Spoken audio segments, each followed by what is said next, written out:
welcome to Tub Talks with Damon. My very special guest today in the tub is author, lawyer, activist, amazing human, John Caminiti. Yes. Yes. Thank you. I'm so glad you're here. I'm really excited to talk about what's going on with you and this new book that you have written that we are going to be discussing, Pre-Ordained Betrayal, now available. But before we get to the book, John, welcome to the tub. How does it feel to be here? Oh, it feels great. Very excited and honored because so many men that I admire have sat in this tub. Wayne Hoffman, Don Shuey, Craig Cullen. Oh, yes. Freddie, Freeman, you interviewed, but Easton. Yes. So just to be in this tub, I feel honored. Oh, I'm so glad. Thank you for watching. Yeah, I know. We've got some really interesting people. Yes. I love having these conversations in a tub, talking about life, talking about sex, talking about some of the things that are difficult for people to talk about, that your book brings up. I want to thank you because thanks to John, we have a new cast member here. We have a new ducky, a rainbow ducky, and I'm very grateful. It's beautiful. Thank you for bringing the rainbow ducky. You're welcome. John, I like to ask in these discussions, what do you like most about your body?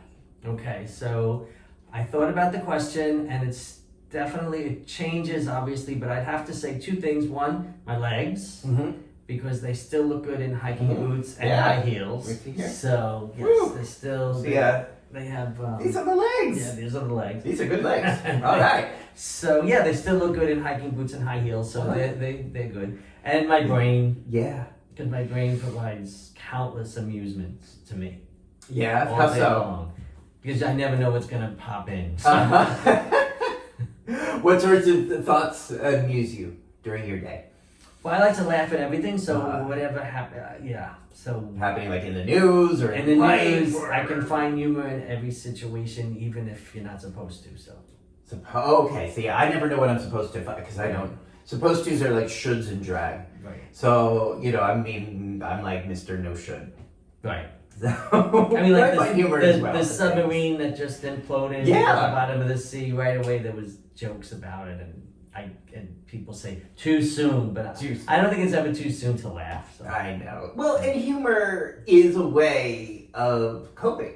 Yes. With something. It is a way of distancing enough that one can get perspective. Yeah. So we can laugh. It doesn't mean we're laughing at someone. Right. It often means we're laughing with a situation that can be quite traumatic. Yeah, and I remember Joan Rivers used to test her material in theaters in Manhattan, small little clubs, and I remember it was shortly after 9/11, and she also felt you can laugh at everything because humor helps, it heals. Mm-hmm. And we were in the audience, and she started going through her jokes, and the audience were laughing, and then she told some 9/11 jokes, and there was complete silence, and this was New York, and she said, the New York gays always laugh. She says, I guess this is probably too soon. She always used to write her jokes on cards, and she just tossed them, and she said, I won't use them. Wow. Because that was the only time that it just, I guess, was too soon. Or too close, because it was New York, it was Manhattan, so. And it's interesting with the gay community, because I guess where I've learned humor, or really learned the power of humor, was from people living and actually dying of AIDS. Right. Who, people may not realize, but there were often jokes and laughter that was taking place during this horrible, horrible time. And yet that's really where I developed a lot of my humor, was by being around people who were going through it and saying, we have to be able to laugh at this, otherwise what else would we do? Exactly. So that there's power in that humor. Now tell me, this is beautiful. Tell me what you are wearing. Tell me about this necklace. So this is a Nicholas Frangos. He's a Greek designer. And I was trying to decide, since I collect jewelry, necklaces and tiaras. So people were asking me, what are you going to wear for Tub Talks? Because you're in a tub. Are you going to wear a tiara? So I looked at all my necklaces, and this is the most gay. Wow. Because it's got all the colors, and Nicholas is a fabulous designer, so I picked this one just for today. Beautiful. Yeah. It's gorgeous. Thank you for wearing that in the tub. Wow. So I'd like to find out more, and let's talk about what comes up in this book, Pre-Ordained Betrayal, that's now available pretty much anywhere where books are sold. Amazon and some bookstores right now, but Amazon is the easiest. It's what everyone's, unless they're in Manhattan, because then they can go to the bookstore at the center. At the center, yes. So if you are in New York, please go to the center. Oh God, I always forget their name. But the bookstore on the Division second of floor. General Services? The Bureau of General Services. Yeah, the Bureau of That always sounds to me like a government Yes. place I'd get a passport picture taken That's what I versus a think. beautiful bookstore. But it really is a beautiful, beautiful bookstore. On the second floor of the center at 208 West 13th. So if you're in New York, the surrounding area, please get your books there. Interesting themes. And this pertains to a story of a man. And I know that there was a bit of a process writing this book where it kind of shifted from writing a nonfiction to fiction book. So this is actually now in its final version, you regard as a more fiction. Yes. Okay. But the idea here is telling the story of a person, of a young man who had been in the Catholic Church and the recipient of sexual abuse. Yes. As a young child. Proceeds to become an adult. And you tell me, what happens? So, well, he eventually became a priest. Yeah. At the encouragement of the priest who abused him. He told him that the church was safe for men who liked to have sex with men. So that would be the best place for him. And he was so closeted, and so he felt, yes, that's what I have to do. So he entered the seminary, he became a priest, and then he became an abuser. Yeah. So now this character is named Bobby. And just right there, we could start to unpack a lot. So he was a child who had been abused by a priest. Yes. The same priest then told him he could be safe in the Catholic Church. Yes. Because that's where gay men can be safe. Exactly. And you're safe from your family. No one's asking you, when are you going to get married? When are you going to get a girlfriend? You know, it was a haven. Right. Because once you enter the priesthood, no one asks you when you're going to get married. Right. So there's none of that societal pressure. And at the same time, it sounds like for Bobby, this was not, or tell me if there was any sort of agency or consent in his sexuality, in his sexual activity with this man as a young man. Well, he was already curious because there was an incident when he was his 8th grade, I guess it was. The summer in his 8th grade, him and his best friend, they had a little sort of tumble at the beach, at the lake. And he knew he was interested in boys. Okay. So, and I think that happens with a lot of people who are abused, especially by priests or teens that are abused. Because it all started because when he died, first of all, in the real character, the real person, actually I knew, he was a friend of mine. So about a year after his death, after we got over that, I Googled him. And all the things that popped up were these horrible headlines, right? Pedophile priest commits suicide in prison. So everything was negative. So the real life person that this novel is based on was known publicly as a predator. Yes. And eventually killed himself in prison. Yes. Okay. So that's sort of what was the impetus to write the book, because I knew the real person, and it wasn't the whole story. I mean, you see that, and there was, good, served him right because he molested these boys. So he was an ephebophile, not a pedophile. So What's the difference? Ephebophiles have sexual encounters with post-pubescent boys, and what some people believe is they feel that the defining point is pubic hair.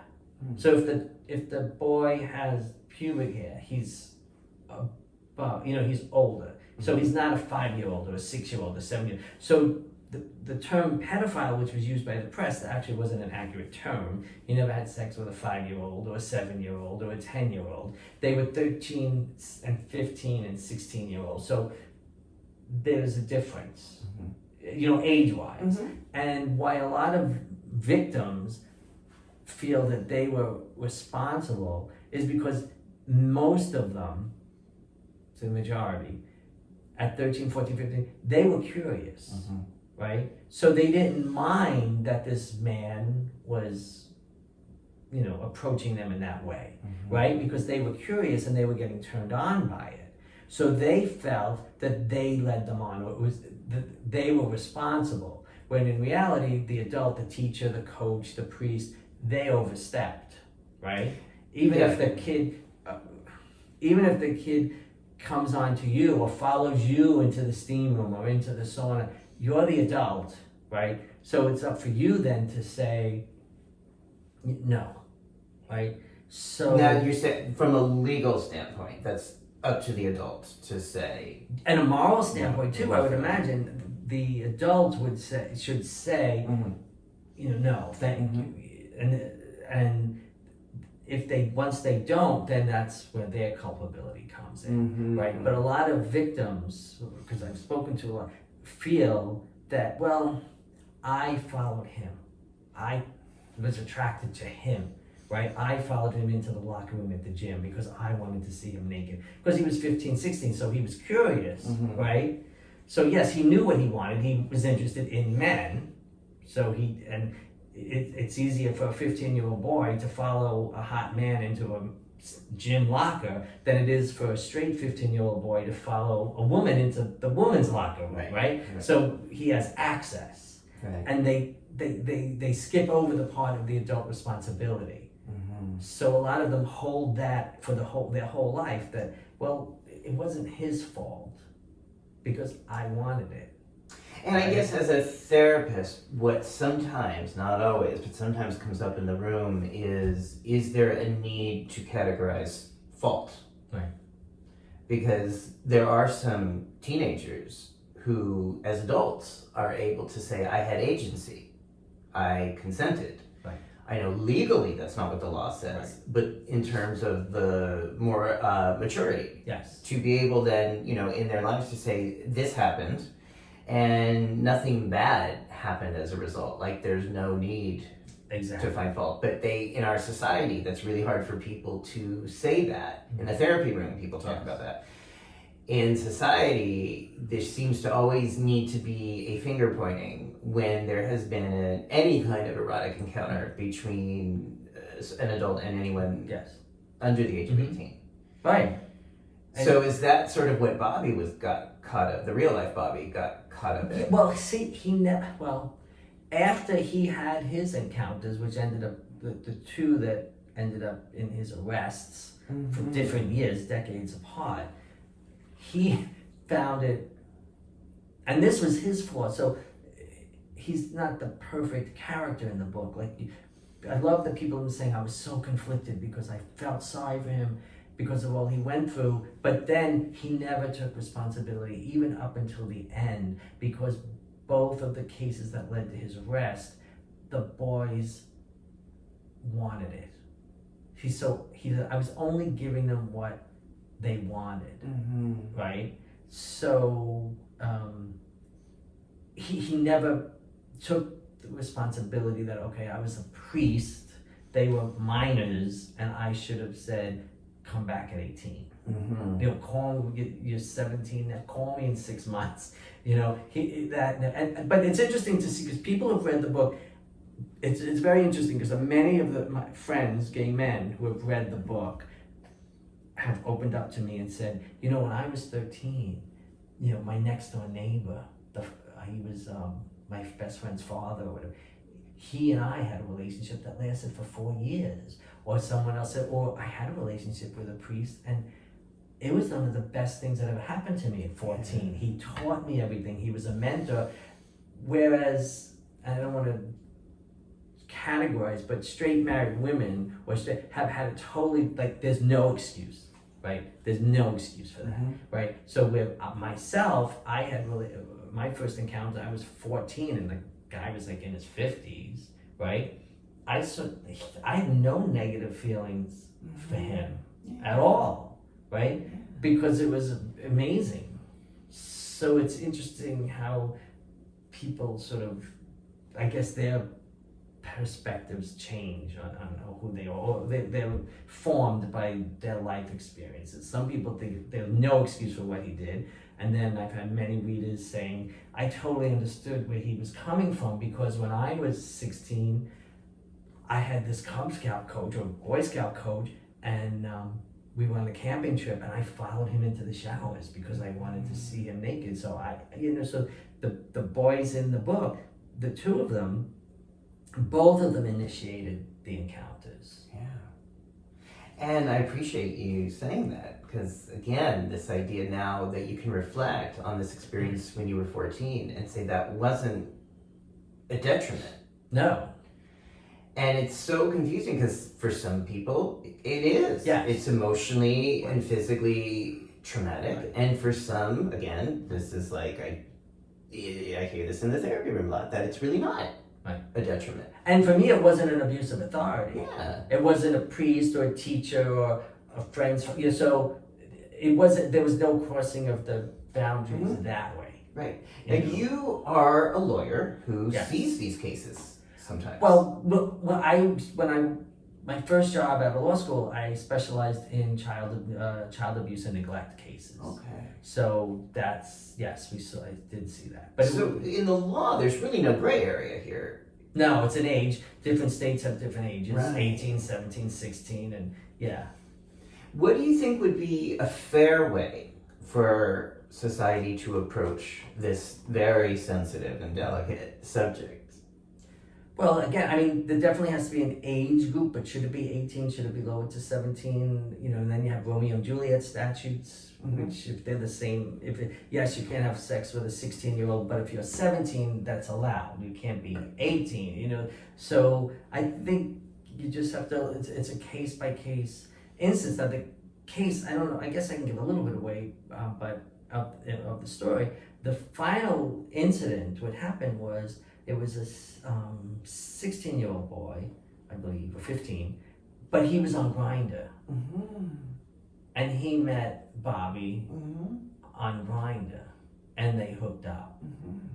And the kid was so then panicked, which the kid is one of the, as you know, this is what was supposed to be a nonfiction, and then at the request of the family, I changed it and I made everything fiction, right? So the kid then, after they had their encounter, panicked because he had such a good time. He then realized he was gay, and his parents would kill him. His father would throw him out of the house. But again, when you're 15, 16, your mind doesn't always operate in the way as an adult mind. So he panicked and he called the police. So you would think if you were worried that your parents would find out you were gay, why would you call the police? Because now your parents know that you were on Grindr. Right. But that's a 15-year-old mind, how an adolescent mind works. And he's one of the only people in the book that I did not reach out to and interview. Why not? That was my choice. But yeah. Because I didn't want to. Yeah, but, I understand. But everyone else thanks for interviews, police reports, the grand jury transcript, the trial transcript, his attorney. There was about a year and a half of research going into the writing of the book. Yeah. So I interviewed his family, his friends. I was given his suicide note. That's in the book word for word. I have letters that he wrote to me from prison that actually one is written to me the day before he killed himself. So all of that material was used into the book. But the two people, I did not interview him, the last kid, or the first kid, and I did not interview sort of the love of his life, Bobby's life. So in real life, Bobby had a partner. He had two major love interests through his life. One was someone he met in the seminary, first day of seminary, and they just but he could not have a relationship with him. They had a little tumble in the sheets, as he said, in the seminary, but it didn't work because Bobby, he could only have sex with, I don't want to say younger, but inexperienced. Mm-hmm. He loved the look on a face when he would introduce something new, right? So once you have an adult who's already done it all, you don't have that wide-eyed, wonder. Wow, you can do that? I never thought of that. That once that was he did not find it sexually satisfying. So they realized they needed to be friends. But through their whole life, he supported Bobby in every way, but he is now the pastor of a church in Brooklyn, and he would not respond to me. Wow. And I understand why. Sure. Because he's a pastor in a church in Brooklyn, so he could not be associated with this at all. And then his other love interest was someone he did meet. He was older, he was in college, but he looked 15. He had a very young face and was closeted from a religious family, and so he was a novice at everything, and he had this, but again, the relationship just couldn't, after a certain amount of months, it couldn't go any further for Bobby because he was no longer satisfying for him. So he sort of became a mentor. And he was wonderful. I spoke with him, and he gave me some great information that obviously his family couldn't, or other friends could not, about their relationship and things that they did. And then at the last minute, after Bobby's family asked if I could change it to fiction, and then I took a few months and I changed names, locations, nationalities, anything that could be recognizable. Then I gave it to him, and he said, "You have to take out everything I told you." And I said, "Well, it's fiction now, so it's not you, it's not, And he said, I can't. It has to come out. I feel like I'm betraying him. I can't." So I did. Even though I didn't have to, because I changed it to fiction, I took that character out. But then it freed me up because I created a love interest for him that he met. And it sort of freed me up, I don't know, artistically or whatever, that I could fill in gaps, because I was when I wrote it, and even when I changed it to fiction, I was very I believed I had to stick to the script. I had to stick to the story, all the facts. I didn't want to, divert or change. Right? Everything had to be the way it happened. So when I did this, it sort of freed me up. Then, I can use a little artistic license here, and I can create, and I can move things, and I brought things in, or I changed timelines maybe, and things that were in the grand jury report that maybe didn't happen with Bobby, but did happen because I added them because they worked in space and spots. So that was very helpful, I thought, when he asked to do that. So I did create another character, and it worked better because even with the character and why the relationship ended, it just made more sense. Interesting. So people want more details on this. Pre-Ordained Betrayal. And you said the actual suicide note that Bobby left is in the book. That's word for word. So that's what people can also see when they're reading the story. What do you hope people will take from reading this, or what kind of thoughts or questions would you like people to consider after reading this book? But obviously everything isn't always black and white. Yes, the headline, pedophile priest kills himself in prison, and he killed himself the day before he was going to be sentenced. And it says to avoid sentencing, to avoid prison term. He didn't do that to avoid prison term, as you'll see in the book. He was so tortured and conflicted. And even his suicide note shows it. So a character might, and then after he came out of prison the first time, he totally reinvented himself. He went to school. He became a sommelier. He got a job in the top What's restaurant. A wine expert. Oh, okay. And he got a job as a head sommelier in one of the top steakhouses in the country. So he reinvented himself, but even with that, his spiritual side, he missed being the parish priest. He missed the connection with parishioners, right? It used to get him in trouble because he was so empathetic. When he first started, he was counseling this woman whose husband beat her constantly. And he told her to get a divorce, and the church was furious with him because you're Catholic, you can't get divorced.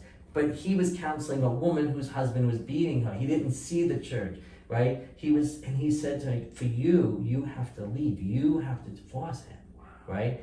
And those were the days that priests couldn't say that, right? And you have to. So he loved that. So he missed the life of service. So then he became a life coach and moved to a retreat center, a gay retreat center, and helped so many men. So that's also in the book, because you have the people who read the headlines, and then I have the stories of the men he helped that were in 12-step programs. Two said to me, if it weren't for him, I would be dead today. He changed my life. So there's good, there's good, and then there's the bad, and you can't just assume everyone is just one. So just because somebody has a headline or is known for one thing in their life, that's not the sum total of their contributions, of their worth and value. Or just because someone does one horrible thing, or two horrible things, or whatever, it doesn't mean they haven't done great things. You know, and I always say that because I remember as a kid, because I grew up in New York, and John Gotti was this great figure in New York at the time. Growing up, John Gotti was the godfather, right? And I remember when he died, and his daughter Victoria, she was crying, and I remember people saying, "Oh, her father was awful." Like, that's her daddy. She didn't know the bodies he put in the trunk, right? That was her daddy who died. So everyone has different aspects to their personalities. She knew daddy, right? The press knew the gangster. So Interesting. Yeah. So you mentioned growing up in New York. By the way, are you comfortable right now? Yes. Okay. And there's water behind you if you want some water. Oh, definitely. So you are now 61. Yes. And I'd like to ask you more about being 61 and growing up in New York. Okay. Is that okay? That's fine. Okay. So are you originally from this area? Brooklyn. From Brooklyn? Yes. Wow. So you're from where I live? Yes. This area. What? I mean, I'm from California, so I'm just like, it's so rare to find a native New Yorker. That's the disco song. That's right. You know that song. It's almost weird to ask people, what is it like to have grown up here and seen so many changes in a city like this? Wow. It has changed so much, and it's the changes have formed me and my activism right now. Because I've seen so many changes that so many people consider positives, and I see as negatives. Such as? Times Square. I like when it was sleazy, before it got Disney-fied. And like, okay, so this is a story I'll tell, and I blame Bloomberg and Giuliani for this. When they went after Times Square, right, all the peep shows and all of that, and Giuliani and Bloomberg, they shut them all down, and they moved them. Well, they moved them, the majority of them went to 2nd Avenue in Brooklyn, which is in Sunset Park, right? And first, they said, because, remember, first they went after the store windows, because in those days you used to have the VHS boxes and you could see the dildos in the windows, butt plugs. It was so they went after the windows. They couldn't show anything through the windows, right? Because they said it's family. There's families that live here, and it's important. And I was like, well, okay. So you're saying the families in Manhattan, you didn't have to see it, but the lower working class Hispanics in Sunset Park, we're going to move them all there, so it's okay if their kids see them. Oh, good point. Right? That's so important. So, to me, right off the bat, there was a racist decision and racist actions. And now when you go through Sunset Park, which used to be working class Hispanics, well, first it was Italians and Irish, and it became working class Hispanics, right? And now one building after another is being knocked down, and they're building luxury condos. Where are those people supposed to go? They keep sending them further and further away, but yet their jobs are here, right? So one point, people driving down Fourth Avenue now might say, oh, look at this beautiful luxury condo, which I saw them in your neighborhood now too. Yeah. Yes. Which you say, oh, that's so great for the neighborhood. But where the people, the people going, Yeah. where the lifeblood of that neighborhood growing up, the little bodega, now, everything has to have a Starbucks instead of going into the bodega and getting a cup of coffee for 75 cents and a so the chain, and then,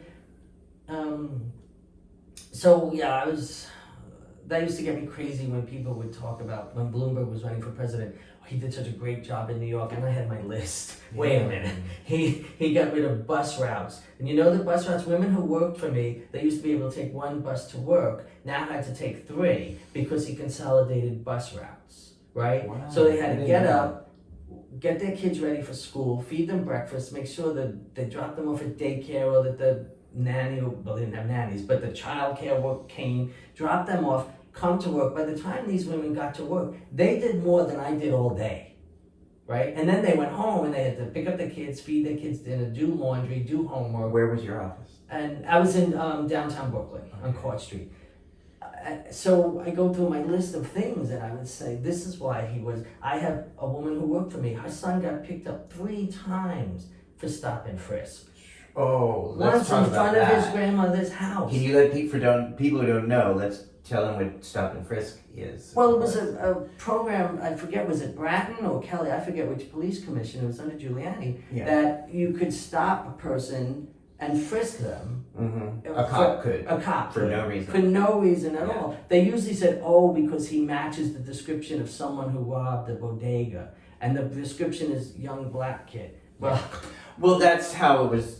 Yes. Almost exclusively used. Yes. Yeah. So he was picked up in front of his grandmother's house. She had asked him to go pick up something at the bodega. I forget if it was milk or whatever.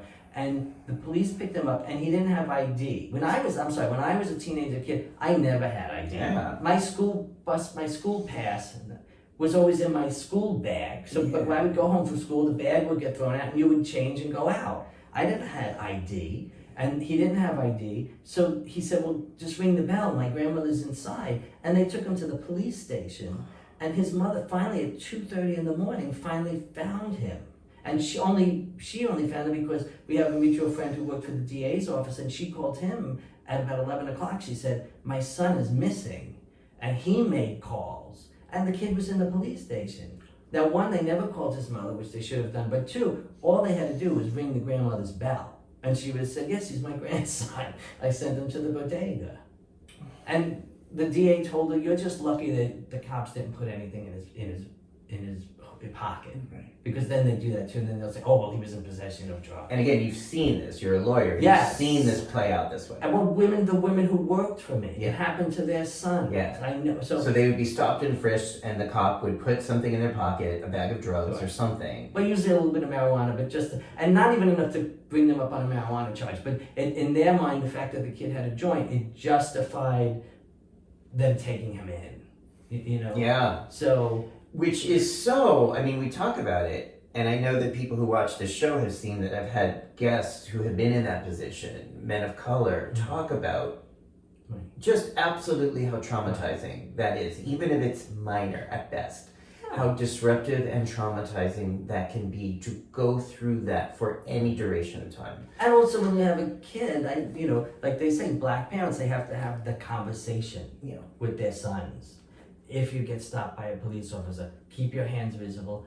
Just say, yes, sir. Yeah. Don't give him any lip. Don't, because it's this, because anything to give them an excuse. Now, my cell phone was stolen. I was walking down Court Street, and this kid ran. He took my cell phone, and ran. Right? I gave a good 4 blocks that I chased him, and then I gave up. I'm too old for this. It's just my cell phone.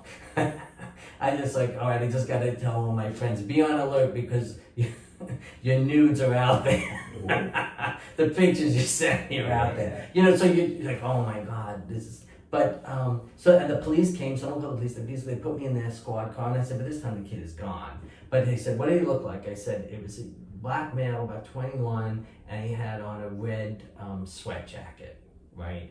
And they put me in the car, and we're driving through Brooklyn Heights, and they were stopping black men, just saying, getting out. And I'm like, no, I said he was about 21 or whatever. He had the color, the red, whatever. And they went after a father who was pushing a baby carriage. And I got out of the police car, I got all, dramatic on them.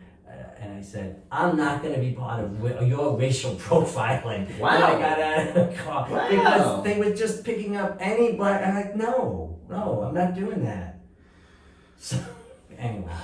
This might be stupid, but do you feel like in 2023 any of that is different now than it was at any other time? No, it's not as, no. Unfortunately, I really don't think so. And with this mayor here, no, I don't think so. Eric Adams, their current mayor. Because he's a police officer. Yeah. He's got the mentality. And people thought, as a black man, that racial profiling No, it's a would police be mentality. It's different. Yeah. It's an institutional mentality. Oh boy. Okay. But anyway, I'm having That's that New off York. on that. No, I was asking about living here and just having a perspective Yes. most people don't. So I because you grew up see here. things. So Yeah. people see things as, oh my God, it's so much better, and I don't see it. So what I also want to ask you about is growing up here in the 60s, the 70s, and then discovering your own sexuality in New York City. Playground. What was that like? And I'm doing the math here, so it's, correct me if I'm wrong, it sounds like a lot of this was pre-AIDS. I'm alive today because of that, because AIDS, when I was first coming out, it was, what the heck was it? Something else. Great. No, right, gay-related immune deficiency. No, but before, I forget what the scare was. Herpes. There was herpes. There was Hep B was also a big herpes. scare. So I was like, I was afraid of doing everything. Okay. Yes, but coming out in New York City at the time, the playground, you're a kid. I remember at 16, 17, like I said, going to Times Square, going to the booths, seeing the live sex shows. You would on the stage. Explore. Yes, on the stage. And these were women or men? Men and women. And they would have sexual intercourse on the stage. And so wait, you could go to Times Square, yes. You were 16, and you could watch a sexual act. Yes, and watch. Wow. And you would go, and I'll tell you why I stopped going one time. Once I went, and it was amazing because they would have sex, the men and women, right on the stage, and you're sitting in an old theater, and then they would be replaced by another couple and another couple. And one time, someone opened a side door, like going out a side door. So the little part of the stage, the area, the seats where I was, the light went up. And someone went out the door, and the light went on, and I looked, and there were about 6 rats running down, and I was out of there. I never went. That'd be enough to scare me off sex, because I'm terrified. So I was out of there. RATS. No, but you have all my God, that's horrifying. amazing places, and you were at the center when I told this at the bookstore. I told that story, and that was part of being young and gay in the 20s, having that, being at in those areas, the Times Square, the Deuce, the Loop. All the different areas you sort of knew. What was your early sexual exploration like in New York City? Well, it wasn't. It was in Florida. Okay. Because my grandparents moved to Florida in 1969, and we would be sent there for every holiday. Okay. So my whole coming out, everything was Florida, Miami. Okay. Miami. Yes. What was that like? Well, Miami, it's just color. It's primary colors everywhere. It was fabulous. You had the beach, Were you having sex before 1981, before AIDS started to really hit? Yes, because I was 14, so what was it, 1975? 1975, June of 1975. Okay. Was my first time. I was on Hollover Beach. And that was with the gentleman you described? Yes, at Hollover Beach. Okay. Which is now a nude beach. When we were kids, that was our family beach. It wasn't nude. now it's the big nude beach, but no, it wasn't. So yeah. So you described this experience earlier when you were 14 and Yes. had encounter with someone in their 50s. I'm assuming, but when you're 14, everybody we'll tell. He could have been 30. I don't know, but he just seemed old. Was this an ongoing connection?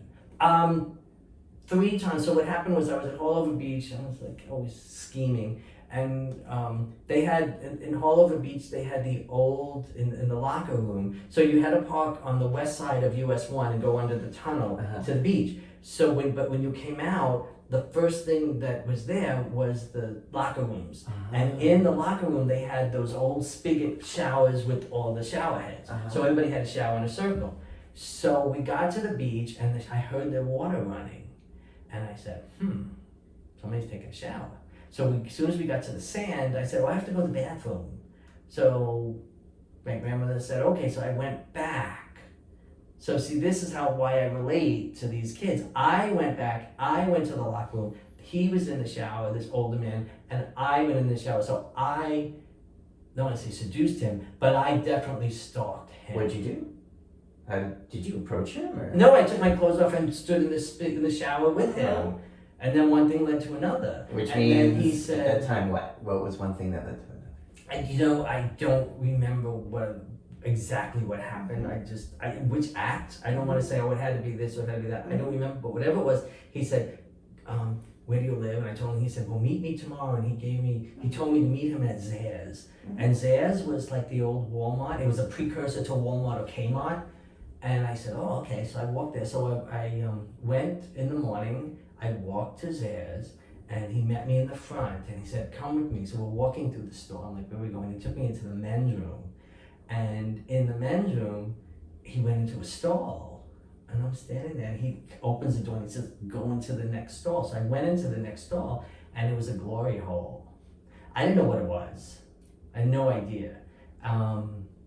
And so, I when I tell the story, I say, so that was like in June, and I discovered the glory hole. Yeah. And every day for the rest of the summer, I would walk to Zayre's because it was a smorgasbord. So when you say glory hole, was that him putting his penis through it? Yes, or yours? because I didn't know, because I was always afraid. There was something I was always afraid to do, because I always figured there'd be someone on the other side with a knife and we'd cut it off. Yeah. So I was always fearful, but yes. And then that was oral sex, or just rubbing, or okay. So that was something you enjoyed. And it was Miami, and it was so. And then I started, when I was old enough and I could get a car, I would drive to the gay bars in North Miami. There was like 2, I think, and unfortunately I don't remember the names of them, but that was So my whole coming out was Miami, South Florida. Wow. And, Do you remember when you first started hearing about GRID or this scary virus that was hurting people? Yes. I'm gonna get some water here. I do. If I can find it. Okay.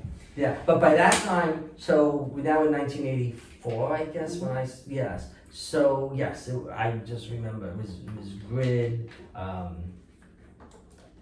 It was first gay-related immune deficiency, and then it was called something else, and then it was finally called AIDS. But I remember the whole thing.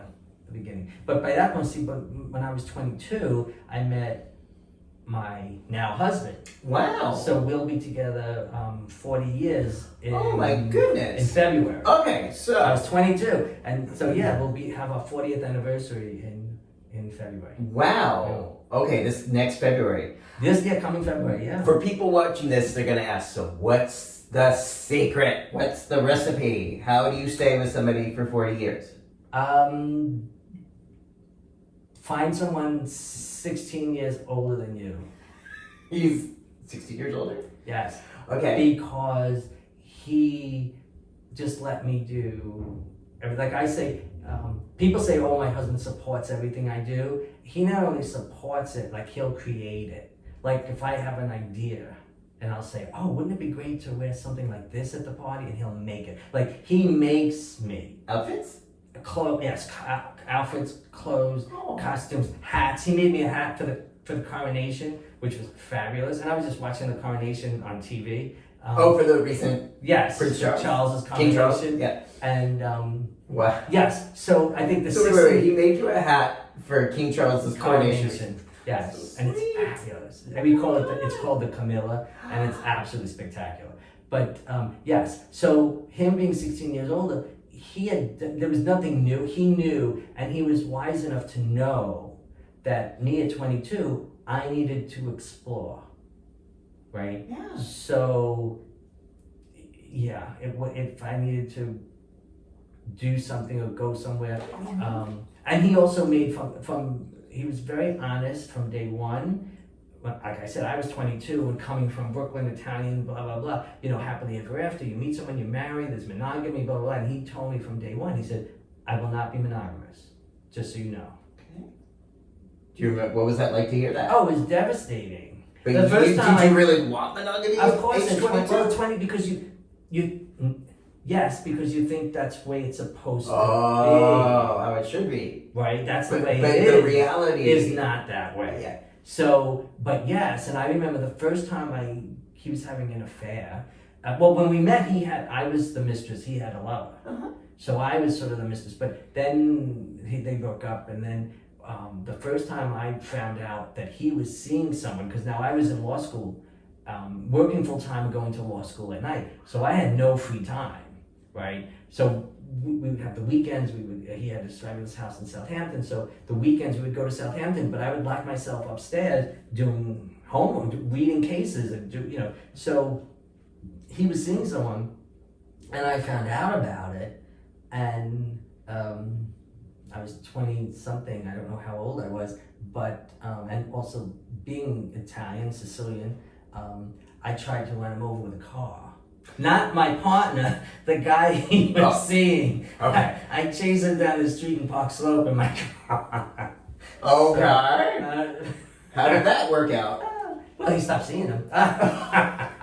He's like, oh, you have a crazy other boyfriend. I'm not going. No, so, yes. So, he always supports everything I do. Including running somebody down with a car. Or even goes beyond, like this whole book thing. Uh-huh. And the book tour and, like how am I mean, and he knows, and like, okay, I'm going to be sitting naked in the tub with Damon at 12 o'clock. He's like, okay, have fun. So yeah. Wow. Yeah. How do you deal with conflict or disagreements? He's very good because he's very Latin, and he screams and yells, and I don't say a word, and that gets him even more furious. I'm not a fighter. I never raise my voice. I don't fight. I think like he says, I've raised my voice once in 40 years to him, and then he said, then I knew you were really mad, because I don't. But conflict, it just comes, and you have to, you make a decision. It's not easy. It's up and down, and but when you weigh 40 years as a whole now, it's been spectacular. Wow. Okay. Yeah. What if somebody's watching this and they're in their 20s or 30s or even their 40s or 50s and thinking, how do I find and maintain a sustainable relationship? Is there any advice you would give? It's all the cliche, communication, honesty. He's honest and he communicates. I'm not always honest and I don't always communicate. But to have one partner who does, that's the way it works. Wow. Because you have it, yes. Okay. But yes, definitely communication. But if he feels something, you know it. Uh-huh. He doesn't, if he's angry, if he's mad, if he doesn't like something, it's out there. And that helps. Because yes. So how is it for you now, being 61 in the 2020s here? What is this like for you? What does it feel like to be living in New York City at this stage of your life? What do they As say? a queer, pagan speaker, writer, what's this like? What's the opening of that book? It was the best of times and the worst of times. Uh-huh. In many ways, it's the best of times. Mhm. Because who would think at 61 I would have a book, right? But then politically, I look at the world, and it's the worst of times. Mm-hmm. I don't. Do you I'm think not it's optimistic. worse in terms of your experience? Is it worse than some of the conservatism of other times in your life, Yes. of the 80s? Yes, because that was babies. That was kids, child's play. When you think back, Jerry Falwell and what's his name, Buchanan, You know, you look at that and you say, oh, these Jesse Helms. like that was, you know, that was, you know, kids play, child's play compared to what these people are doing. Okay. You know, so everything, you know, I was alive. I was there for Bowers v. Hardwick, and I was there for the Texas v. Johnson, and I was there for Johnson, you know, all the cases, and Roe, and now Dobbs, and I was there for Windsor and Obergefell, but then also there for now the new 303 Creative. You know, so all of these cases, you go this way, and now they're all going backwards. That's the weird thing that I'm experiencing. So, you know, it's like having seen things go usually on a trajectory little of by progress. little, but always in the right direction. And now, So now you have the 2 judges in Texas that are refusing to perform gay marriages because they say 303 Creative gave them that right. So now that'll come to the court. Where will that come with this 6-3 Trump McConnell majority? Yeah. So It's very scary. How do you deal with that uncertainty, and how do you deal with seeing these legal progress go backwards this way? First, eat ice cream. It was so frustrating. What flavor? What flavor you? Oh, Chunky Monkey. Okay. Chunky Monkey.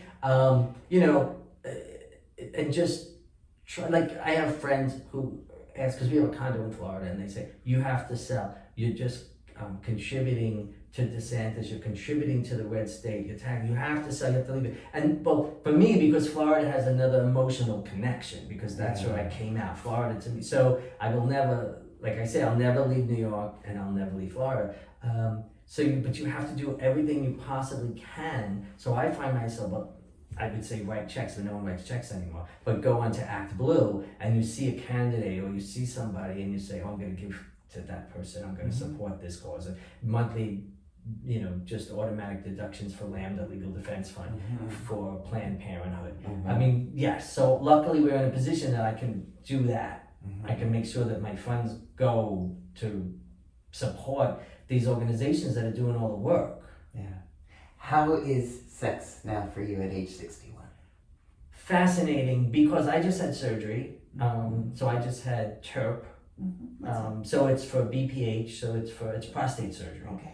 So it's fascinating, and one of the side effects of TURP is RE, which is retrograde ejaculation, and it's almost 80% of the time. Which, when you actually have orgasm, but when you ejaculate, no semen comes out. It goes directly into the bladder, and then you pee it out. I have been pleasantly surprised that the retrograde ejaculation only happens about 60% of the time, and 40% of the time I have normal, not normal, I hate to use normal, but ejaculations. I'm like, oh wow, and I told the doctor, and he said sometimes that happens. So I was pleased, but it's very interesting, because I'm doing a workshop in Eastern Mountain in August. Yep. It's called Sage Exchange. Yes. And it's a group for gay men or queer men over 55, which is interesting, because most of the men over 55 prefer gay than queer. So, but it's going to be a workshop, and one of the things in the workshop are going to be that we're going to be discussing is that, because so many men, you know, their medical issues are affecting how they connect with people now. Because I know men who are friends that have been nudists. I met them in Man in the 90s. New Males Au Naturel, the Manhattan, the group in New York for male nudists, right? And Wildfire in Fort Lauderdale, and Connecticut Bear and Gay, and New Jersey Bears, and all that. But so I'm lifelong friends with people that I met at Man events, right? And now they've stopped going to naked events or nude socials because of BPH. Sometimes they leak, and they don't feel comfortable being in a situation where They're they might leaking urine, pre-ejaculate. and they might leak because they're black, you know. Yeah. So that, or they won't go to a party on 38th Street, workman's lunch, because of erectile dysfunction, or so they've stopped their socializing, you know. And it affects them, because if you don't do that and you don't replace it with something else, then you isolate yourself. But right? you know what's sad to me about hearing that is that a lot of these spaces you're describing naked spaces are not necessarily about performative Right. sex. Right. They're Well, about- for man, but if you go to workman's lunch, it is. right, some of like But- that's like a Then- sex club. But Yes. some of the all natural events or socializing Yes, events and are that's just New about York. people. It's not sexual at all. Yeah. There's no So, sex. but they're feeling like they are not comfortable in those because what if spaces. they leak and someone's, oh, you're dripping? It becomes. Is that, I mean, what if they do? Is that, That's what I said. So someone would just say, I mean, you know, and to be fair, some guys would be very happy in with that. man and even workman's lunch, I have found that it all skews older anyway. Yeah. The young kids, I don't know where they go today, to tell you the truth. They're all at home on Grindr or on their cell phone. They don't go to meet people, which is very sad. So I don't know if you saw Sex and the Silver Gaze. No. Okay, you have to see this film. Okay. It's by Ted Vero. Are you familiar with New York Primetimers? No. Okay, New York Primetimers is a group. They meet monthly at the center for senior gay men. Mm-hmm. It's like SAGE, but it's called New York Primetimers, right? And they have a monthly meeting at the center. Actually, I read from my book. I had a reading for them in April. They go to the opera. They go to the movie theaters. They have a lunch every other week or something. They meet in a restaurant for lunch. But they also have a monthly sex party, and the ages are from 40s because it's also men who like older men. There's a guy who goes, he's 93, right? And Ted Vero did this documentary, and it's called Sex and the Silver Gaze, and he goes to one of these sex parties, and he interviews the men.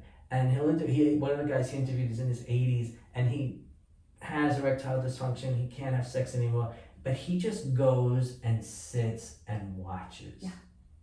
And another one says he can't have sex anymore because he can't get erect, but he loves to be hugged. Yeah. And just be hugged. So if you stop, there's this guy in Fort Lauderdale that kills me. I don't know if you know the Clubhouse 2 in Oakland Park. It's a bathhouse, and he goes to the bathhouse with his walker, and he walks into the scene. To me, he's my hero. I'm like, you go, girl. Good for you. You're in your walker, and you're going into the sauna at the bathhouse. Good for you. Well, does that also not perhaps point to our limited definition of sex? You know, because I think, correct me if I'm wrong, but like you described in the beach in the shower, or in the glory hole, it feels to me that, especially during the AIDS years, sex was a very ubiquitous term that could mean pretty much anything, but it wasn't automatically assumed to be penetrative sex, at least when I was coming out in the 80s and 90s, because penetrative sex was not number one on the menu because of AIDS. Well, that's why New York Jacks was so popular. Right, so we did a whole bunch of other things. There were just a whole bunch of other things that were not always goal-oriented or cum-oriented, or maybe one person comes, maybe the other doesn't.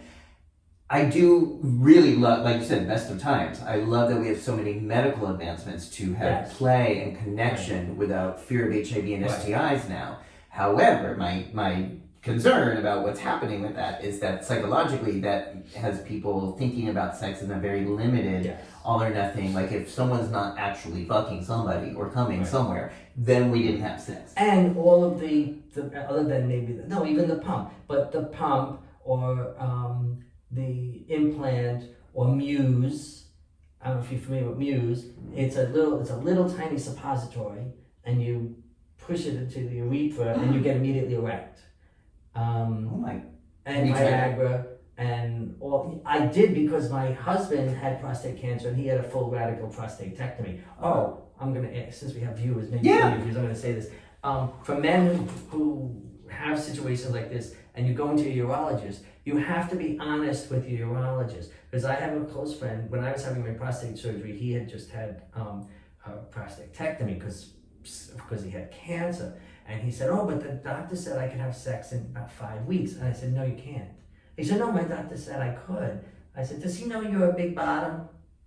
And he looked at me. I said, your prostate was taken out. You're healing internally. You cannot bottom in 5 weeks because you're still healing. He said, oh, no, I said, when you go back to your doctor next week, tell him you're a big bottom. And he went, and he called me back, he said, oh my God, I spoke to my doctor, and he said, I can't have anal sex for 5 months. He said, thank you for telling me that. So you have to be honest with your urologist. Yes. Because urologists and the medical professional, they're so heteronormative. Yeah. When they say you can have sex in 5 weeks after prostate surgery, they think you're fucking your wife. Right. think you're top.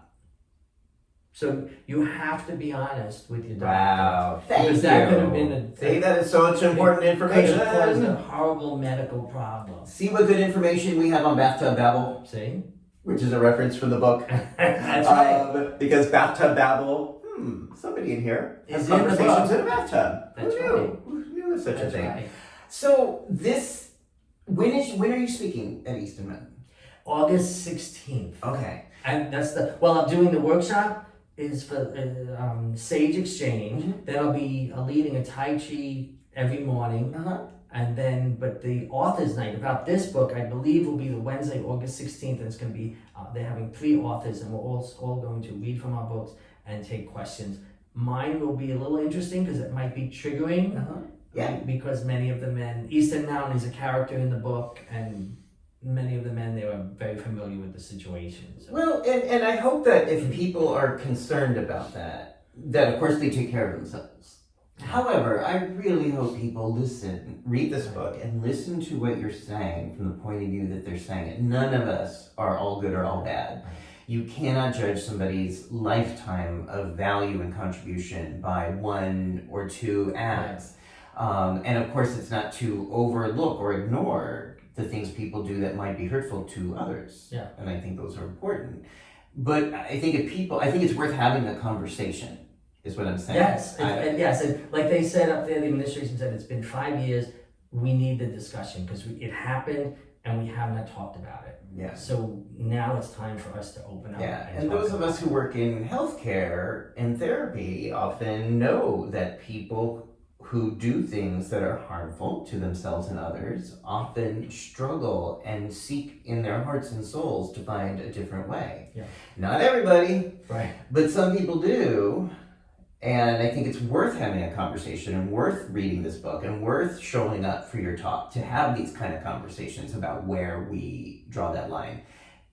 And when people talk about trigger warnings, I'm like, again, self-care is really important. Yes. But I also encourage people to explore the realm of discomfort and breathe into discomfort in uncomfortable conversations if they can do so in a way where they can then restore their central nervous system. Right. If it's too much, it's too much. But that's why this book is, for some people, going to be really uncomfortable. And it doesn't mean it's not a worthwhile and valuable conversation. And that's why the book has a trigger warning a few pages in, which was suggested by the publishers that, you put that in so someone will know, right, I shouldn't read this book. But like what you're saying, that reminds you of the new Taylor Swift song, Anti-Hero, where she says, I'll stare directly in the mirror. No, I'll stare directly into the sun, but never in the mirror. Because staring in the mirror is scarier than staring into the sun.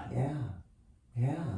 All right. So the book is Pre-Ordained Betrayal. As we said, this is available in bookstores, online bookstores, and in New York at the Bureau of Services Division. I think I said that right. General Services? General Services. Bureau of General Services, BGS bookstore. Wonderful bookstore at the center. So people watching this may have missed the Easton Mountain Talk, but where else can people follow you and see where you're going to be speaking next? Other than Facebook, I'm not a social media thing, but I have events coming up, like in August will be at Easton Mountain, September will be in Plainfield, New Jersey, October will be, in Cresco, Pennsylvania at the Barrett Township Library. It was supposed to be another library, but the board read the book and they banned me. Congratulations! As a badge of honor, I was banned. Congratulations! Well, they thought the topic was too controversial. Now you made it when your book was banned. I was thrilled. So it's going to be at the Cresco and then Lake Worth, Florida. Okay. At the Campus Community Center in Lake Worth, but we don't have an exact date Wow. yet. So that's exciting. If people have questions and want to follow up with you, is Facebook the best way for them to do that? Yes. Yeah, Facebook. Okay. Yeah, definitely. And your own website where I have. I haven't done that. No. Okay. All right. Yes, people told me. I know they said that I need a. My friend keeps telling me I need a podcast. Yes, they said you need a podcast because you say things every day to me that make me say, "Oh, I never thought of it that way." I said, "Well." But yes, I haven't done it. Now that you've been through the process of writing this, would you think about writing something else, or ever think about writing about your own story, your own life? That little stories, because I've lived all over the world. I mean, traveled all over the world, done so. So yes, I am going to write something, just little stories, not an autobiography, sort of a memoir. And Okay, all right. I'll do something, but. Well, I want to thank you. Thank you for coming out here too. Well, back to Brooklyn, Right. right back where you started from. Yeah. And for putting out these ideas and being willing to assert your voice and your thoughts in a climate where this isn't, always welcome. Thank you. And I took the energy of this tub. Like I said, so many men that I admire have sat in this tub with you. So it's a good energy in this space. Great. Good. So folks, get the book. Follow John on Facebook. If you like this, subscribe down below. There's like 100 and something interviews now. Yeah. And, think about, yes, protect yourself, but also maybe there's room to breathe into some of these themes and have these conversations with people you know and trust, maybe in your bathtub or your dinner table or brunch or wherever you have conversations with your friends about sensitive topics, how they feel about this these subjects about what is consent and how do we measure somebody's worth and value, especially when they've made mistakes in their lives, because we've all made mistakes in our lives. So I am grateful, and I hope we keep talking about these things. Yes. Okay. All right, everybody. Thank you. Bye.